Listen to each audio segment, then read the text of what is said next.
Eklund. 30 years ago today, Andy was born. Please put your hands together for the birthday boy himself. He's been taking shit all night outside.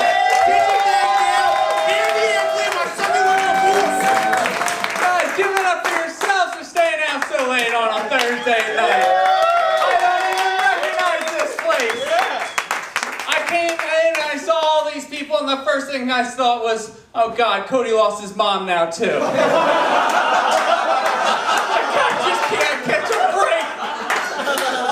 Me and Andy have a common interest of having dead dads.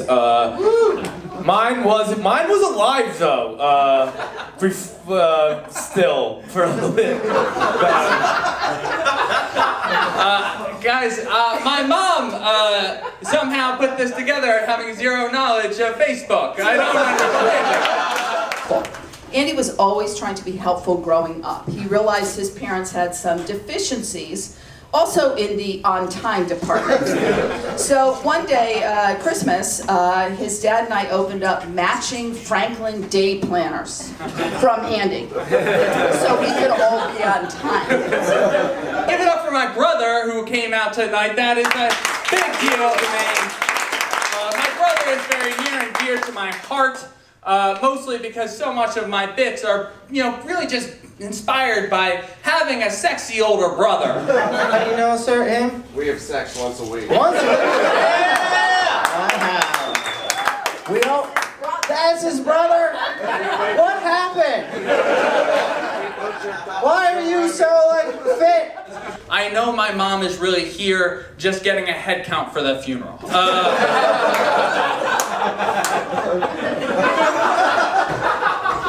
She just wants the budget. You've heard him refer to himself as a professional son. Long story about that. For those who have not heard it, happy to have escaped the last financial recession because we laid off his brother and we didn't lay off Andy. So I'm here to reveal tonight that actually his dad and I, we adhered to an accounting principle early on in our marriage called LIFO, which is last in, first out. So Andy was actually slated to be laid off. He was the last in. And it was only because his brother was kind enough to hurry up his marriage plans and find another situation for himself. We did not have to lay off Andy from the family business. We had so many great comics. I was just so happy and so impressed with everyone coming together and putting on a show that benefited, as Paul Carson said, the roast to feed a whole African village. I'll be honest, I didn't even want to roast you because you're my friend and I don't like being mean to my friends. But your mom talked me into it. She convinced me it was for the greater good. She said, Paul, if we roast Andy, we can feed a whole village in Africa for a month. Give it up for Letice. Fantastic comment. Really near and dear to my heart. My favorite thing is the cackle. It's a bobcat mixed with a sassy mom vibe. All these 50 million props in this car just piled up, and I'm thinking is he homeless?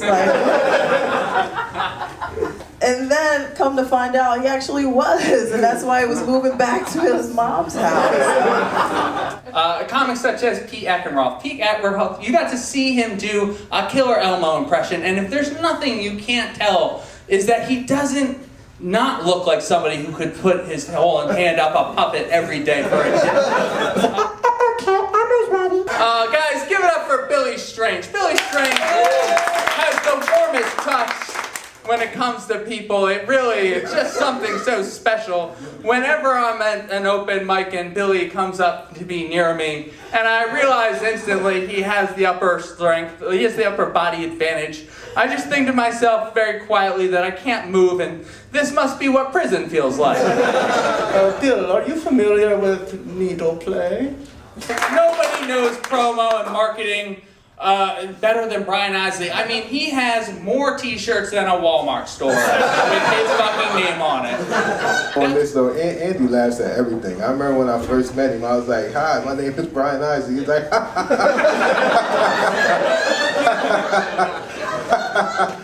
and got on his motorcycle and peeled out. It was the weirdest conversation I ever had. Guys, Eric Fleming. Guys, give it up for Eric. He's been doing this 4 times. He's doing fantastic. I very much appreciate it. I gotta say, he's got this drive. He reminds me of like a young James McElhaney.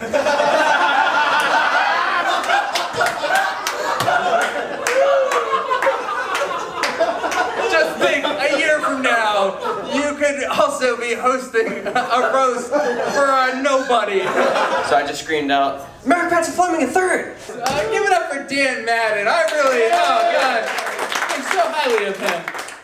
You know, his comedy styles is like, it's a lot like what Jeffrey Dahmer wrote for Anthony at Jeselnik, and every joke always ends with an abortion. And you're just thinking, that was cute. Like, an Eagle Scout, right? So he's pretty crafty. He's also very creepy. So he like seems like the kind of guy that would build his own birdhouse, but then use it as a glory hole. Patrick Maxwell, unfortunately, had to head back to Philadelphia, but he's a swell guy. I feel bad for him because he has these great comedy ambitions, but he's focused all on improv. And the problem with that is improv, you can never take those ambitions and translate them into plans. Over the summer, there was a headline that said, parents sue their 30-year-old son to be evicted from their house. And I thought, oh my God, Andy's homeless. Give it up for Rusty Wright. He is one of the fastest rising stars in the South Jersey comedy scene.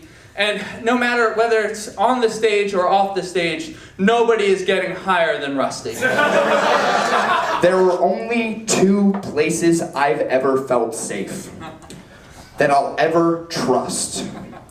The stage, and with my face nuzzled between my mother's bust. I have a very special place in my heart for Andrew Fox. Andrew Fox, give it up to Andrew Fox. Andrew Fox, right now, he's doing something that, you know, in this day of age, in this climate, where there's just such a Me Too movement type of era, and he has the courage as a male comedian to take all these vulnerable females into his backyard shed. There's this thing in improv called the Herald. It's this technique in improv. But when Andy and his mom do improv together, they have to call it Harold and Maude. Mike L stopped by, and you know, I have to be honest, I hope to keep my relationship. I've had a great friendship with Mike L for years, and I want to keep that friendship for so many years going, because even years from now when I have kids, I want to be able to say, hey kids, you see that guy over there?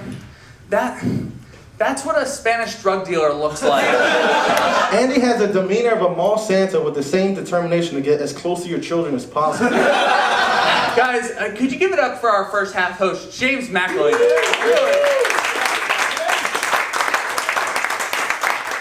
I don't know if you know this, he is really just here to pick up some really good gossip. That's his whole life. James is fueled by 2 things. It is fast food and a vengeful gossip. His dream was to grow up to be like Indiana Jones, who was also an Eagle Scout. But he didn't grow up to be like Indiana Jones, because then his dad died, and he grew up to be like that guy who got his heart ripped out in Indiana Jones and the Temple of Doom. Guys, Steve Carr came and graced us with his presence. I love Steve Carr. My favorite thing about Steve is that for so long, he wore a hat before I saw him with a bald, just a shaved head. And I now get really scared. I'm like, oh, is he angry or happy? And then I think to myself, pick a fucking lane. He's the kind of guy that you don't unfriend, but you do unfollow. I really want to say, from the bottom of my heart, I have these wonderful friends here from high school and Scouts, and they've been, you have to give it up for them, because honestly, thank you. Yeah, please give them a round of applause. We have James, we've got Jake, we've got Evan, we've got Peter, and then we've got Dina. Guys, I want to, the reason it matters to me that you recognize them is, this is like before Jeffrey Dahmer got found out. As I'm sure you know, Andy talks a lot.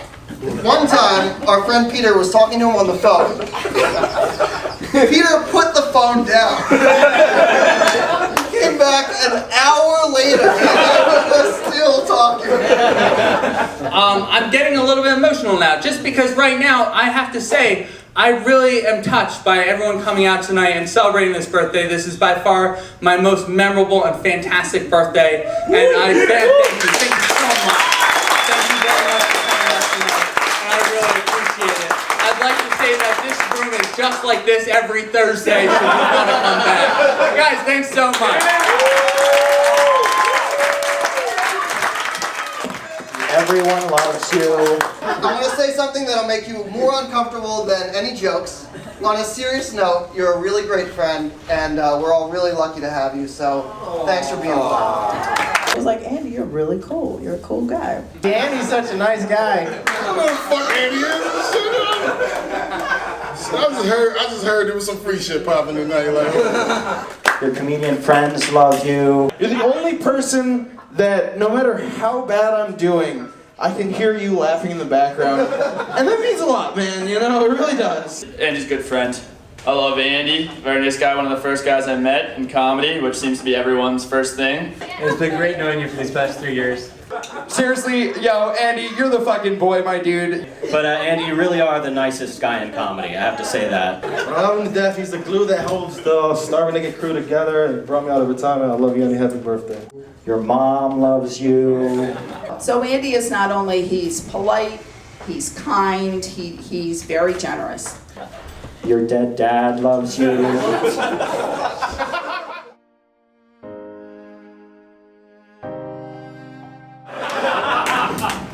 Happy birthday. Happy birthday, Andy. Happy birthday. Happy birthday, Andy. Andy, happy birthday, dude. Happy birthday, brother.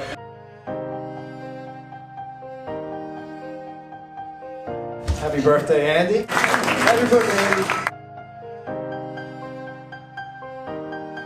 Happy birthday, Andy. Happy birthday. Andy, I love you and happy birthday, buddy.